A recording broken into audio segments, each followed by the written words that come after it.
안녕하세요. 일본 세무 이경빈 회계사입니다. 요즘 세금에 대한 관심이 높아지면서 증여세에 대한 정보가 넘쳐나고 있습니다. 대표적인 사례가 부모님이 자녀에게 5천만 원을 증여하면 납부할 세액이 없어서 신고를 안 해도 된다는 것입니다. 맞는 말일까요? 반은 맞고 반은 틀린 이야기입니다. 그래서 이번 영상에서 정답을 말씀드리도록 하겠습니다. 영상 마지막에는 2분 만에 집에서 셀프로 증여세를 신고할 수 있는 방법도 안내해 드릴 테니 끝까지 시청해 주시면 감사하겠습니다. 먼저 증여에 대한 기본 상식 간단히 설명드릴게요. 증여라는 행위는 재산을 주는 자가 재산을 받는 자에게 재산을 무상으로 혹은 싸게 넘기는 행위를 의미해요. 여기서 재산이란 현금, 귀금속부터 분양권, 부동산까지 금전으로 환산할 수 있는 경제적 가치가 있는 모든 물건을 말하는데요.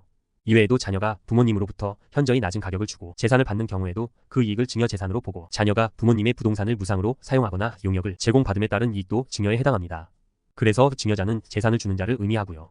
보통 부모님이 증여자가 됩니다. 반대로 재산을 받는 자를 수증자라 하고 보통은 자녀가 해당해요.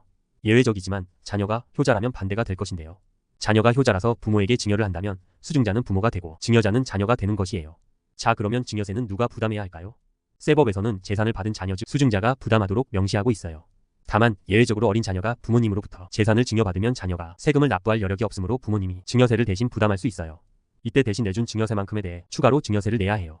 그러면 증여세가 부과되는 재산과 부과되지 않는 재산은 어떻게 구분할 수 있을까요? 기본적으로 증여세는 재산적 가치가 있는 유형, 무형의 모든 재산, 즉 자동차, 부동산, 현금, 주식 등이 대표적이며 이익이 무상으로 이전되는 경우를 모두 포함해요. 다만 사회통념상 인정되는 생활비, 교육비, 병원비, 축의금, 부의금, 명절 세뱃돈, 위자료 등은 증여세 과세 대상이 아니에요. 오늘의 주제인 5천만 원 증여는 어디서 나온 말일까요? 바로 세법에서는 증여재산가액에서 증여재산공제 한도라는 일정 금액을 빼고 세금을 부과하고 있는데요. 증여재산공제 한도는 수증자가 직계비속, 즉 부모인 경우 5천만 원이고 배우자인 경우 6억 원, 6촌 이내 혈족이거나 4촌 이내 인척이라면 1천만 원, 직계존속 즉 자녀인 경우 5천만 원입니다. 단, 자녀가 미성년이라면 2천만 원이고요. 24년부터 개정되어 혼인신고일 전후 2년 내 또는 자녀의 출생일로부터 2년 이내 부모님으로부터 증여를 받으면 1억 원을 추가로 공제받을 수 있어요. 그래서 부부가 아직 양가 부모님으로부터 증여를 받지 않았다면 직계존속 자녀 5천만 원 플러스 혼인공제 1억 원 하여 부부가 각각 1.5억 원씩 최대 3억 원까지 세금 없이 증여받을 수 있는 것입니다. 여기서 주의할 점은 아버지와 어머니가 각각 한 명의 자녀에게 4천만 원, 2천만 원 증여하는 경우 아버지와 어머니는 직계존속이라는 그룹이므로 합산하여 5천만 원까지만 비과세이고 초과하는 1천만 원은 증여세가 과세된다는 점이에요. 또 한 가지, 아버지가 10년간 4천만 원, 2천만 원씩 수년에 걸쳐 2번 증여했다면 동일인이 10년 동안 증여한 모든 금액을 합산하여 5천만 원 한도까지만 증여세가 비과세된다는 점은 꼭 기억해 주세요. 지금부터 본론으로 돌아와서 그렇다면 5천만 원 이하로 자녀에게 증여한다면 계산식과 같이 증여재산 공제 한도 이내이므로 증여세가 발생하지 않는데요. 그렇다면 도대체 왜 증여세 신고를 해야 할까요? 심지어 관련 해석 사례를 보아도 증여과세 가액이 증여재산 공제액에 미달하는 경우 증여세를 신고하지 않더라도 가산세를 부과하는 등 불이익은 없습니다. 자녀에게 5천만 원을 증여 시 증여세가 발생하지 않더라도 다음 세 가지의 이유 때문에 증여세를 신고해야 해요. 첫 번째, 현금을 증여한다면 증여세 신고를 해야만 향후 자녀의 부동산 취득 자금의 출처 원천으로 인정받을 수 있어요. 자녀가 향후 부동산을 취득할 때 가장 걱정되는 부분이 바로 자금 출처 세무조사일 것입니다. 자금 출처 세무조사 시 국세청에서는 PCI 시스템이라는 것을 활용하고 있는데요. PCI 시스템이란 프로퍼티 재산 증가, 컨숨션 신용카드 사용 내역 등 소비, 인컴 신고된 소득을 분석하여 자금 출처 부족액을 추정하는 시스템입니다. 예를 들어 자녀가 10억짜리 주택을 샀고 최근 5개년 신용카드 사용 내역이 총 2억 원이고 신고된 소득이 6억 원이라면 자금 출처 부족액은 6억 원이 됩니다. 이렇게 되면 세무조사가 나올 확률이 높아지게 되므로 재산 증가액과 소비 금액의 합과 신고소득의 간극을 줄이는 것이 중요해요. 따라서 사전에 현금 증여 시 증여세 신고를 하지 않는다면 자녀의 신고된 소득 금액에 반영되지 않습니다.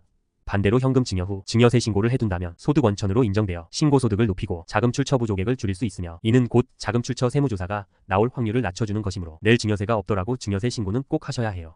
두 번째, 증여세는 아버지가 자녀에게 10년 이내 여러 차례 증여 시 합산된다고 설명드렸는데요.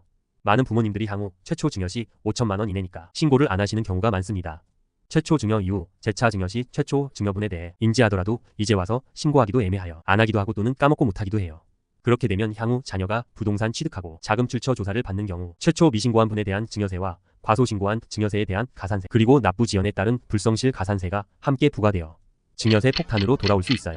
세 번째, 앞에서 말씀드린 내용을 종합하여 증여세 재산 공제 한도와 합산 시기 10년을 잘 활용한다면 이론적으로 자녀의 생애 주기를 고려해 볼 때 미성년 자녀 2천만 원 1세 때, 11세 때 한 번씩, 성년 자녀 5천만 원을 21세, 31세에 한 번씩, 이후 결혼 또는 출산 시 1억 원으로 최대 2억 4천만 원까지 자녀에게 증여세 없이 자금 출처 소득원을 마련해 줄 수 있어요.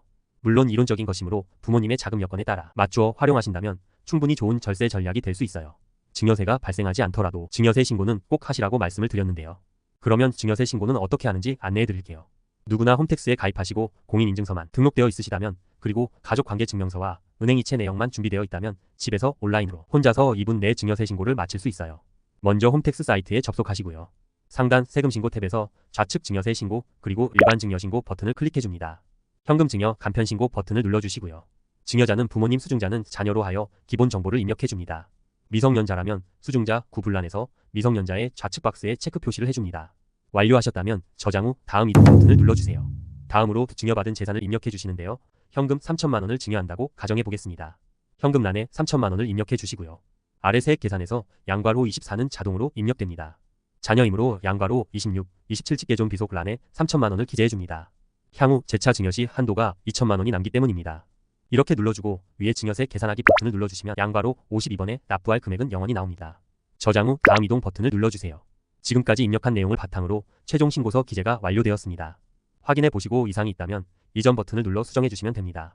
자, 저는 이상이 없으니까 제출하기 버튼을 눌러보겠습니다. 넘어가서 조회하기 버튼을 눌러주면 신고서가 나오고요. 제일 우측에 부속 서류에 첨부하기 버튼을 눌러줍니다.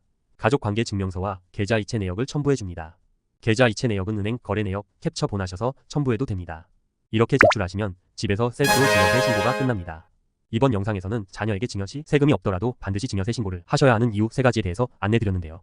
당장 세금이 발생하지 않더라도 나중에 부메랑처럼 돌아올 수 있는 게 세금이에요. 그래서 세금은 사후적인 대처보다 사전적인 예방과 관리가 정말 중요해요. 다음 영상에서도 구독자분들의 세금 절감에 도움이 되는 유익한 영상으로 찾아뵙겠습니다. 구독과 좋아요를 눌러주시면 제작에 큰 힘이 됩니다.